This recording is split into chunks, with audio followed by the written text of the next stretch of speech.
Hello and welcome to this video on how to use the 247 time system.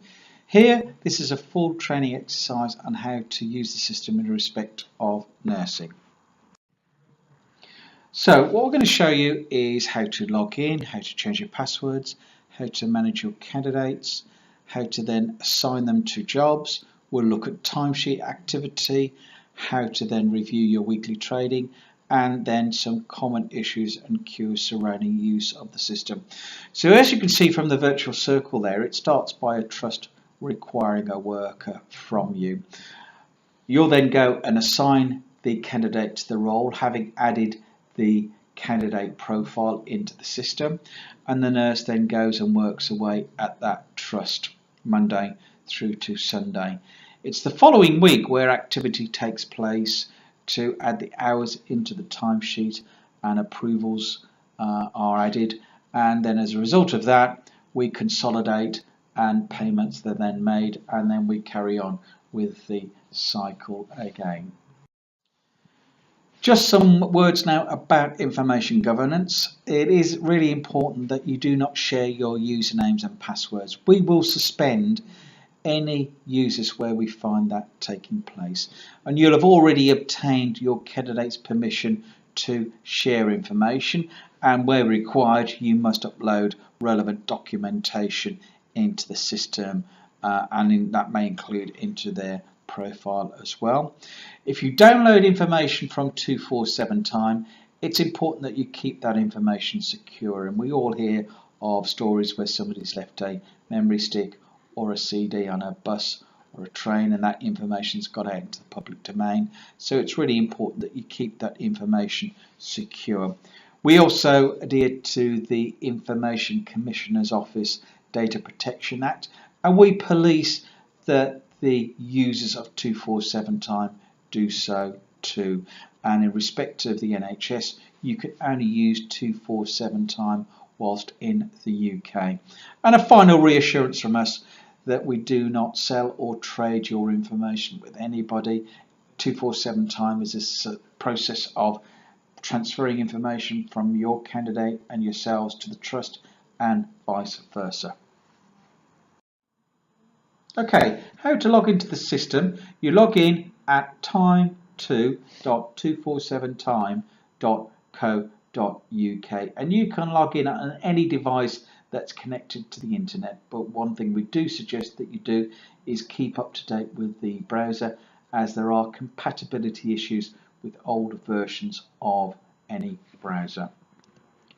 If you need to get hold of us, in the first instance email support@247time.co.uk, and we operate a ticket based system, so you will get a ticket number back about your query, and that you'll need if you need to call us on 0333 1014 247, which is a local rate number, and if you contact us we will ask you for your ticket number.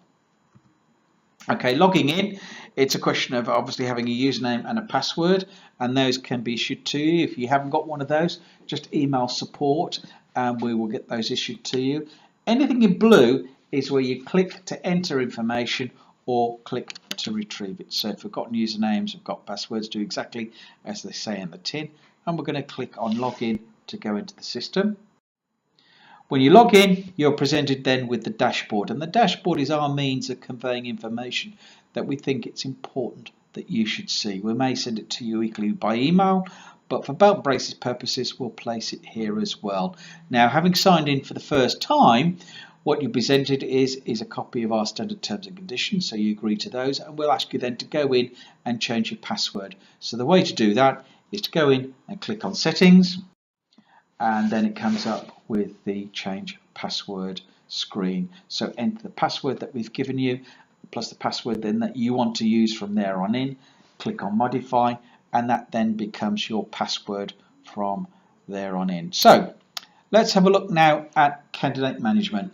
So to look at candidates, click on the left hand side here under candidates, and you're presented with the candidate screen. Normally what you'll see is screen A, and I've taken the liberty here for time constraints to put two screens on one. But basically you'll normally see screen A, which is an empty box and a search. So if you're going to look for a candidate, you'll type in Fred Bloggs, click on search, and then that will then go through and search for Fred Bloggs. Equally, you could just put in Fred, and up will come all your Freds or blogs in here, and up will come all your blogs. If you leave it blank and then click on search, you're presented with screen B, which is all of your candidates. This normally is sorted into alphabetical order, but you can sort any column into any order you wish just by clicking on the column header.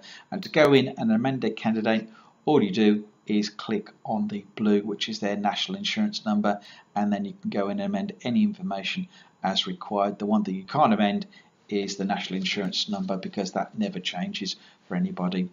Down the bottom right hand side you can see export to Excel, and that's where you can download information from 247 time to your device, and that will download as a CSV file that you can use in any third-party application or manipulate as you wish in Excel. But we're going to register a new candidate now, so basically click on the register candidate screen, and here we are.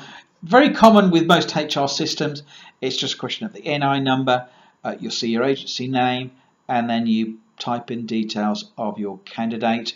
At the moment there are no documents required for nursing, so that can remain blank, and then you just click save. And the candidate profile you normally only ever need to complete once, but it is used as part of the process when we then send the consolidation data through, so it's important that it is completed as accurately as possible. So let's go in now and have a look at jobs. So you click on the jobs icon. Now to find and search for a job, basically we need three pieces of information. Obviously your agency name, whether the job is a day or a night job, and a cost code. So let's show you how we do that in the system. So clicking on jobs, then you find the box where you enter the agency name and whether it's a night or a day job, and then the cost code here in the branch section, and then click on search, and up comes details of that particular job. So it'll show you the unit where your nurse is working, the trust, and your agency name and days. And if that's accurate, then you can click on yes, that's where I want to go. So you click on the blue, and it comes up with details about the jobs. It'll show you terminated candidates, so candidates you've already had working in this role that have done this job previously. And what we're interested in here is assigned candidates. So click on assigned candidates. System now shows to me that we've got two candidates all were already working in that position already at that trust, but I'm going to assign a new candidate. So click on the assign candidate icon, and what that brings you is a list of your candidates, and you only see your candidates and your candidates only. So you can type in Fred Bloggs, click on search, and Fred Bloggs will appear here, or you can scroll through all of your candidate profiles till you find your relevant candidate, then click select. The final screen here to assign a candidate is confirming your agency name. Select the branch that you're supplying from, so there'll be a drop down branch list here. So you may be a one branch operation, or you may be part of a multiple chain. So where that's the case, in both you just select the supplying branch. It confirms the job, national insurance number, name of the person. AWR is not used at the moment, so that will always be 0, but just a couple of moments on the start and end date. You can only have somebody starting in a job in the current week that you're actually in. So our working week is Monday through to Sunday, so the earliest you could have somebody starting in a role is this current Monday. And the reason for that is we'll have already consolidated previous week's work, so you could have somebody starting any other time that week, next week or next month. It doesn't really matter, but you can't have anybody starting any earlier than that Monday. The end date is not so important, but just something here as a tip that we find is that if a trust has come to you and says, well, we want you nurse this week, we want them next week, and possibly some few days after that, but we're really not quite sure. If you're not 100% confident of that end date, then just leave the end date blank, and the nurse will remain on the timesheet until you do one of two things. Either you go in and terminate the candidate off the role yourself, or nothing happens to that candidate then for 6 weeks, in which case the system's intelligent enough to think, well, clearly that nurse is no longer working there, so the system automatically then terminates the role. And then just click save and close, or you can save, close, and add another candidate to the same position. So that's as simple as it is to find a job and assign one of your candidates to the role. But just a caveat here from our point of view is if you can't find a job, just email us at support@247time with the details of the trust, the department, and the job role. We'll just verify it, and then if it's not in the system, we will create it for you. So, how do we find out hours worked? Because it does vary depending on obviously whether it's a night shift or a day shift, and then the pay rate can vary according to both nights or days, or whether it's Saturday, Sunday, or bank holidays. So I just wanted to run through a couple of scenarios here so that you understand how we actually work.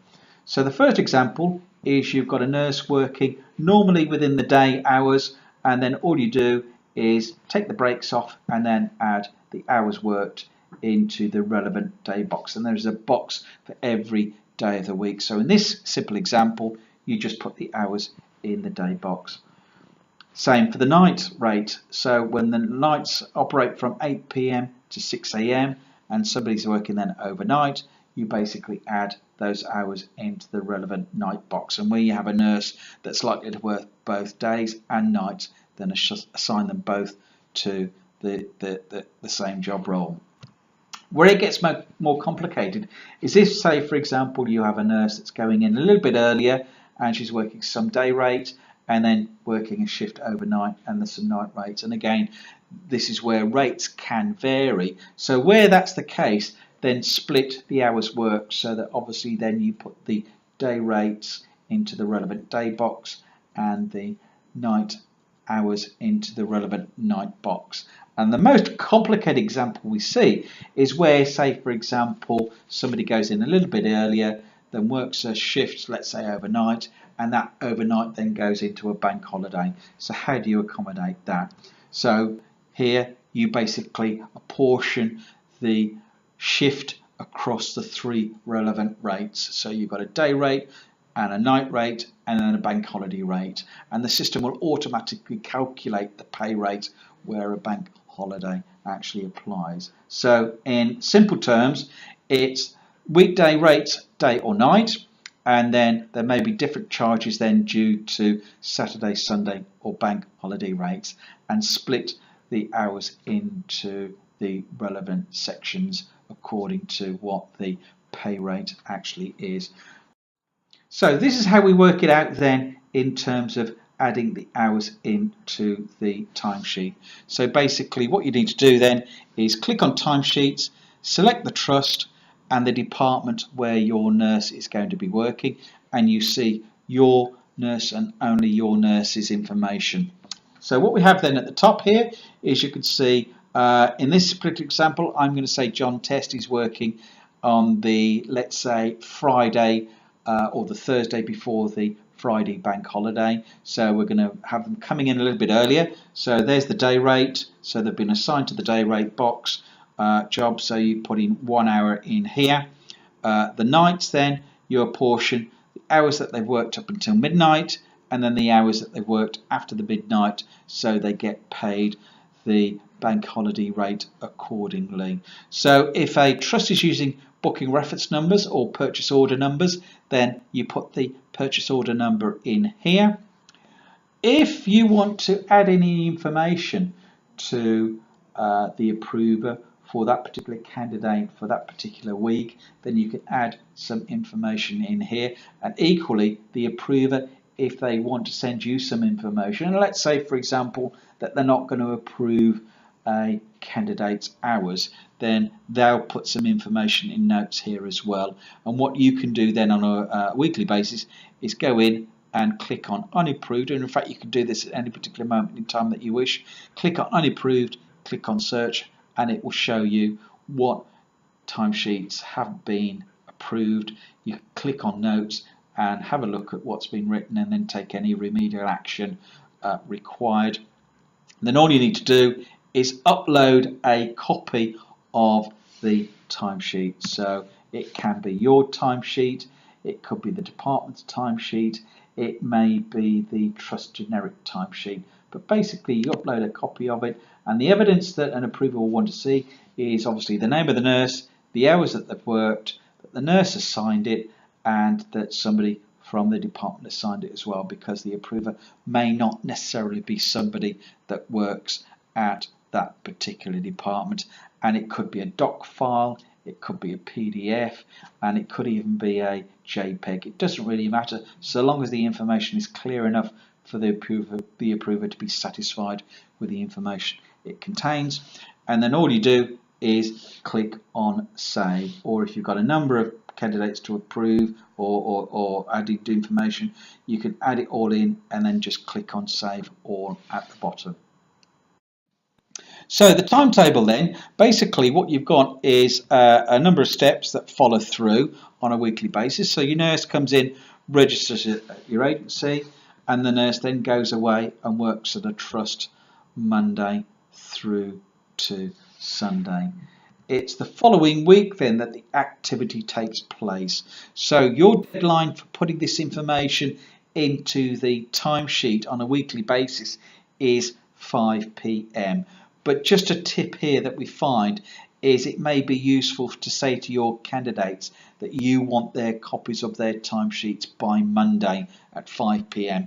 because that gives you an extra day in order to get the information if one thing or another they don't get that information to you on time. At least you've got a bit of spare capacity in the system there, because on Wednesdays what will happen then is the approvers will go in and approve the timesheet line. So if there's no information in there, there's a danger then that you're going to be delayed payment then for another week. So it's important that you enter in the hours, BRNs if they're needed, and upload a copy of the timesheet.